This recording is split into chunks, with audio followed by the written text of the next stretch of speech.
कैसे हैं आप सभी। आई होप आप सभी अच्छे होंगे, स्वस्थ होंगे और अपनी बोर्ड एग्जाम 2025 की तैयारी अच्छे तरीके से कर रहे होंगे। आज के इस वीडियो में क्लास 10th सामाजिक विज्ञान में 20 इंपॉर्टेंट बहुविकल्पीय प्रश्न बताऊंगा। क्या बताऊंगा? एमसीक्यूज, है ना।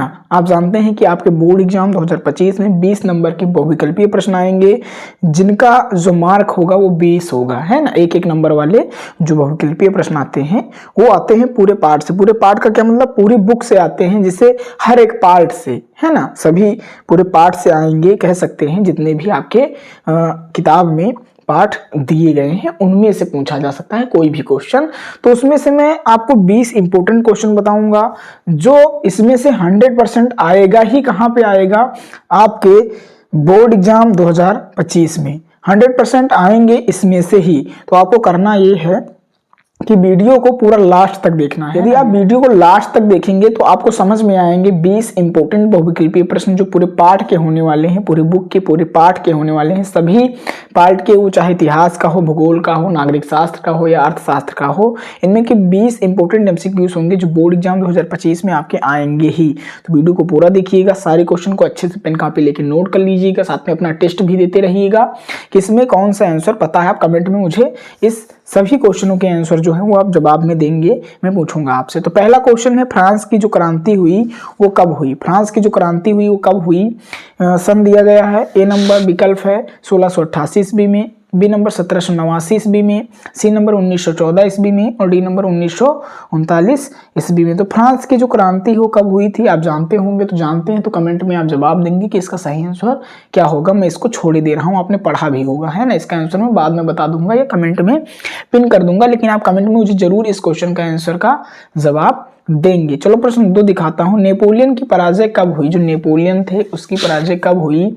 ए नंबर 1814 ईस्वी में, बी नंबर 1815 ईस्वी में, सी नंबर 1816 ईस्वी में और डी नंबर 1817 ईस्वी में। तो नेपोलियन की जो पराजय हुई वो बी नंबर ऑप्शन बिल्कुल करेक्ट है, 1815 ईस्वी में, है ना। तो नेपोलियन की पराजय कब हुई? 1815 ईस्वी में हुई। तो इसका जो सही आंसर है वो बी नंबर ऑप्शन है ना। तो इसको आप करेक्ट मानेंगे तो इस पे आप टिक करेंगे, गोला भरेंगे OMR सीट पे। चलो नेक्स्ट क्वेश्चन दिखाता हूं। प्रश्न 3 है, ऑटोवन बिस्मार्क का संबंध किस देश से था? जो ऑटोवन बिस्मार्क था उसका जो संबंध था वो किस देश से था? ए नंबर इटली से, बी नंबर फ्रांस से, सी नंबर जर्मनी से और डी नंबर ब्रिटेन से। तो ऑटोवन जो बिस्मार्क था उसका संबंध किस देश से था? आई होप आपने पढ़ा भी होगा। इसका जो सही ऑप्शन है वो है जर्मनी। तो ऑटोवन बिस्मार्क का संबंध किस देश से था? जर्मनी देश से था, है ना। तो ये तीसरे क्वेश्चन का जो सही आंसर है वो ऑप्शन नंबर सी करेक्ट है, जर्मनी। चलो प्रश्न 4 देखते हैं। प्रथम विश्व युद्ध प्रारंभ हुआ कब? प्रारंभ हुआ आपको बताना है। ए नंबर वर्ष 1910 में, बी नंबर वर्ष 1911 में, सी नंबर वर्ष 1914 में और डी नंबर वर्ष 1920 में। तो प्रथम विश्व युद्ध कब प्रारंभ हुआ आप कमेंट में बताएंगे। इसका आंसर बहुत ही आसान है, आपने पढ़ा भी होगा। तो इसका जो करेक्ट एग्जैक्ट जो करेक्ट आंसर है वर्ष 1914 ईस्वी में है।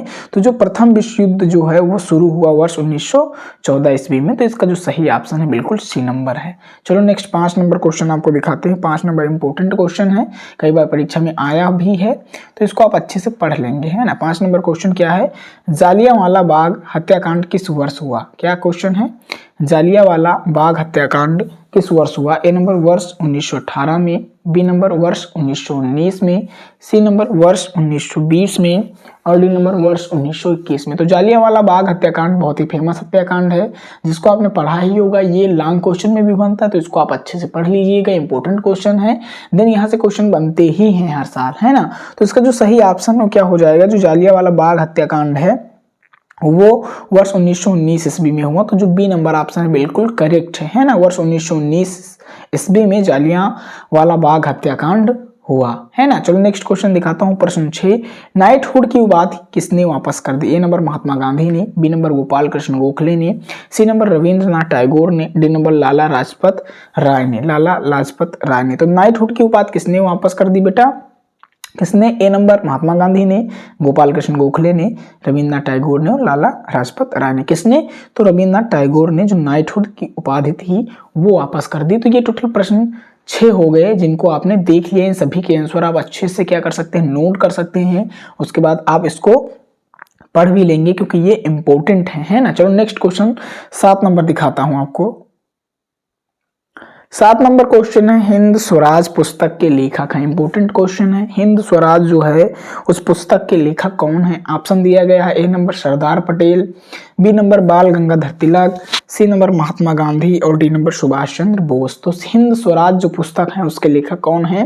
तो सही ऑप्शन आप सभी जानते होंगे कि महात्मा गांधी हैं। तो जो सी नंबर ऑप्शन है बिल्कुल करेक्ट है। हिंद स्वराज जो पुस्तक थी उसके लेखक कौन है? महात्मा गांधी जी हैं। जो सी नंबर ऑप्शन है बिल्कुल एग्जैक्ट करेक्ट है। चलो डी नंबर, भूमि एक संसाधन है, कौन सा संसाधन? अब ये क्वेश्चन जो होने वाले हैं और भूगोल पार्ट के होने वाले हैं, आप इनको अच्छे से पढ़िएगा, इंपॉर्टेंट क्वेश्चन है, एग्जाम में आएंगे ही।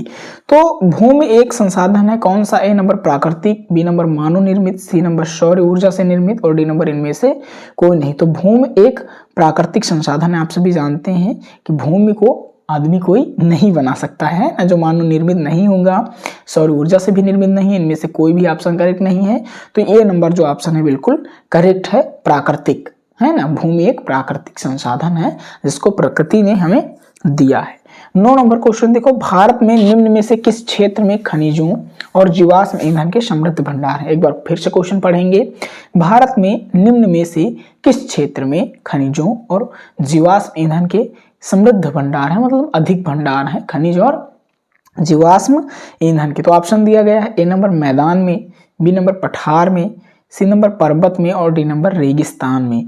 तो भारत में निम्न में से किस क्षेत्र में खनिज और जीवाश्म ईंधन अधिक है? आप सभी जानते होंगे किस तरफ, तो पठार के क्षेत्र में है ना, पठारी क्षेत्रों में ज्यादातर खनिज और जीवाश्म ईंधन जो है वो पाए जाते हैं। तो जो 9 नंबर का ऑप्शन था बिल्कुल करेक्ट है, बी नंबर है ना, पठार जो है वो सही आंसर है। नेक्स्ट क्वेश्चन 10 नंबर आपको दिखाते हैं, लाल पीली मिट्टी पाई जाती है, कहाँ पाई जाती है? ए नंबर दक्कन के पठार में, बी नंबर मालवा के प्रदेश में और सी नंबर ब्रह्मपुत्र घाटी में और डी नंबर थार रेगिस्तान में। तो लाल पीली मिट्टी कहाँ पाई जाती है? आपने पढ़ा होगा, मिट्टी के बारे में आप पढ़ लेंगे अच्छे से, क्योंकि इसमें एग्जाम में जरूर आपके आएगा मिट्टी के बारे में, कौन कौन सी मिट्टी के प्रकार होते हैं ना, कौन सी मिट्टी कहाँ पाई जाती है और कौन सी मिट्टी की क्या विशेषताएं हैं। तो ये आपके एग्जाम में पूछ सकता है, देन आप इसको अच्छे से पढ़ लेंगे। तो मैं बात करता हूँ, लाल पीली मिट्टी जो है वो दक्कन के पठार में पाई जाती है। तो ए नंबर जो ऑप्शन है बिल्कुल करेक्ट है ना।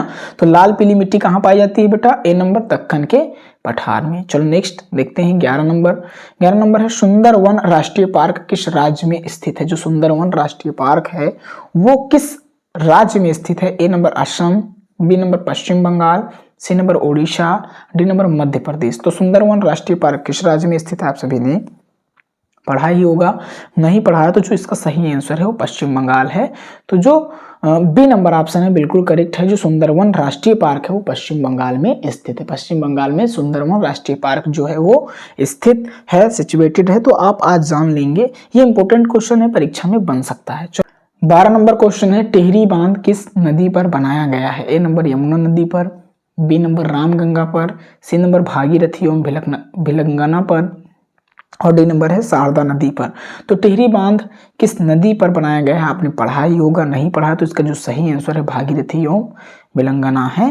तो जो सी नंबर ऑप्शन है बिल्कुल करेक्ट है, भागीरथी एवं भिलंगना में टिहरी बांध जो नदी घाटी है वो बनाया गया है ना। टिहरी बांध नदी घाटी परियोजना जो है वो कहाँ पे है?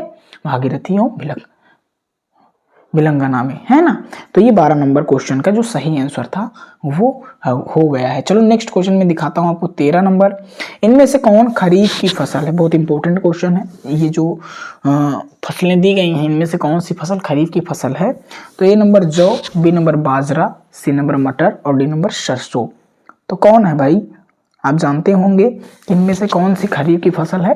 तो बी नंबर ऑप्शन बिल्कुल करेक्ट है, बाजरा जो है वो खरीफ की फसल है। तो जो सही ऑप्शन है वो बी नंबर है, बाजरा की खरीफ फसल बाजरा ही है। चलो नेक्स्ट क्वेश्चन दिखाता हूं 14 नंबर। 14 नंबर क्वेश्चन देखो, अब नागरिक शास्त्र के ये क्वेश्चन है, श्रीलंका में तमिलों के कितने उपसमूह निवास करते हैं? क्या है क्वेश्चन? श्रीलंका में तमिलों के कितने उपसमूह निवास करते हैं? तो ए नंबर 2 उपसमूह, बी नंबर 4 उपसमूह, ऑप्शन दिए गए हैं जिनको आप पढ़ लेंगे और सही आंसर बताएंगे, सी नंबर 6 उपसमूह और डी नंबर 8 उपसमूह। तो आप जानते होंगे, आपने पढ़ा होगा नागरिक शास्त्र में, ये पहले या दूसरे चैप्टर का क्वेश्चन है। श्रीलंका में जो तमिलों के उपसमूह है वो कितने उपसमूह है बेटा?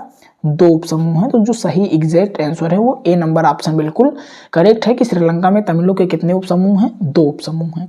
15 नंबर क्वेश्चन देखो, बेल्जियम की राजधानी का क्या नाम है? A number Wallonia, B number Brussels, C number Bonn और डी नंबर पेरिस। तो बेल्जियम की राजधानी आपने पढ़ा ही होगा, नहीं पढ़ा है तो जो सही आंसर है ब्रुसेल्स है। बी नंबर जो ऑप्शन है बिल्कुल करेक्ट है। बेल्जियम की राजधानी क्या है? तो बेल्जियम की राजधानी ब्रुसेल्स है ना। चलो 16 नंबर क्वेश्चन दिखाता हूं, संविधान की 8वीं अनुसूची में कितनी भाषाओं को मान्यता दी गई? जो संविधान है उसकी 8वीं अनुसूची में कितनी भाषाएं जो हैं उनको मान्यता दी गई है? तो ऑप्शन दिया गया नंबर है ए नंबर 20, बी नंबर 22 और सी नंबर 21 और डी नंबर 23। क्वेश्चन एक बार फिर से पढ़ लीजिए, संविधान की 8वीं अनुसूची में कितनी भाषाओं को मान्यता दी गई है? 20, 22, 21, 23। तो 22 भाषाओं को आपने बहुत पहले पढ़ा होगा ये क्वेश्चन जो है ना। तो भारतीय संविधान की 8वीं अनुसूची में 22 भाषाओं को मान्यता दी गई है। चलो नेक्स्ट क्वेश्चन दिखाता हूं आपको, 17 नंबर है ना। 17 नंबर क्वेश्चन देखो, लोकतंत्र का विकास किसके माध्यम से होता है? ए नंबर सामाजिक आंदोलन, बी नंबर सांस्कृतिक घटनाओं के द्वारा, सी नंबर जन संघर्ष के द्वारा और डी नंबर इनमें से कोई नहीं। तो लोकतंत्र का विकास किसके माध्यम से होता है आपने पढ़ा होगा। तो सही जो ऑप्शन है वो जन संघर्ष है। सी नंबर जो ऑप्शन है बिल्कुल करेक्ट है ना। तो लोकतंत्र का विकास किसके माध्यम से होता है? जन संघर्ष के माध्यम से। ये 17 नंबर क्वेश्चन था आपका। 18 नंबर क्वेश्चन दिखाई दे रहा हूँ, इंपॉर्टेंट है, इसको भी आप पढ़ लीजिएगा है ना। 18 नंबर क्वेश्चन है कि जो विकास का महत्वपूर्ण घटक है, क्या है? विकास का महत्वपूर्ण घटक है वो क्या है? ए नंबर आय है, बी नंबर राष्ट्रीय विकास, सी नंबर औसत आय, डी नंबर उच्च विकास। तो विकास का जो महत्वपूर्ण घटक है वो क्या है? आप जानते होंगे आय है। तो जो ए नंबर ऑप्शन है बिल्कुल करेक्ट है कि विकास का जो महत्वपूर्ण घटक है वो क्या है? आय है। 19 नंबर क्वेश्चन देखो, निम्नलिखित में कौन प्राथमिक क्षेत्र के अंतर्गत आता है? ए नंबर खनन, बी नंबर विनिर्माण, सी नंबर सूचना और डी नंबर बैंकिंग। तो निम्नलिखित में से कौन जो प्राथमिक क्षेत्र के अंतर्गत आता है? तो आपने जाना होगा कि जो खनन है वो क्या है, जानते होंगे कि जो खनन है वो प्राथमिक क्षेत्र के या क्षेत्र के अंतर्गत आता है ना। तो निम्नलिखित में कौन प्राथमिक क्षेत्र के अंतर्गत आता है? खनन। ए नंबर जो ऑप्शन है बिल्कुल करेक्ट है। चलो नेक्स्ट क्वेश्चन आपको दिखाता हूँ। नेक्स्ट क्वेश्चन जो है आपका 20 नंबर है। 1 मिनट रुकेंगे, ऑप्शन दिखाने के लिए थोड़ा सा फोन को इधर करना पड़ेगा है ना। अब ऑप्शन दिख रहे होंगे आपको। तो 20 नंबर क्वेश्चन है, 20 नंबर क्वेश्चन है, वैश्वीकरण की नीति से किस क्षेत्र को लाभ नहीं हुआ? ए नंबर कृषि क्षेत्र, बी नंबर विनिर्माण क्षेत्र, सी नंबर सेवा क्षेत्र और डी नंबर ए सभी। तो वैश्वीकरण की नीति से जो क्षेत्र को लाभ नहीं हुआ वो है कृषि क्षेत्र। कृषि क्षेत्र को भाई वैश्वीकरण से नीति से कोई लाभ नहीं हुआ। तो ये टोटल कितने इंपॉर्टेंट क्वेश्चन थे? ये टोटल 20 इंपॉर्टेंट क्वेश्चन थे जो मैंने बताया कि ये 100% आपके बोर्ड एग्जाम में आएंगे है ना। तो आपने इस वीडियो को यदि पूरा देखा होगा देन आपके 20 नंबर बोर्ड एग्जाम 2025 में आएंगे है ना, जो क्या है पक्के हो जाएंगे। तो आई होप आपको ये क्लास अच्छी लगी होगी। यदि अच्छी लगी तो कमेंट में बताएं कि क्या इससे आपको बेनिफिट हो रहा है एग्जाम की तैयारी में, और साथ में कमेंट में बताएंगे कि आपको किस सब्जेक्ट या किस टॉपिक पे वीडियो चाहिए। तो फिर मिलते हैं नेक्स्ट वीडियो में, तब तक आप खुश रहेंगे, मस्त रहेंगे और अपनी जो पढ़ाई है वो अच्छे तरीके से करते रहेंगे।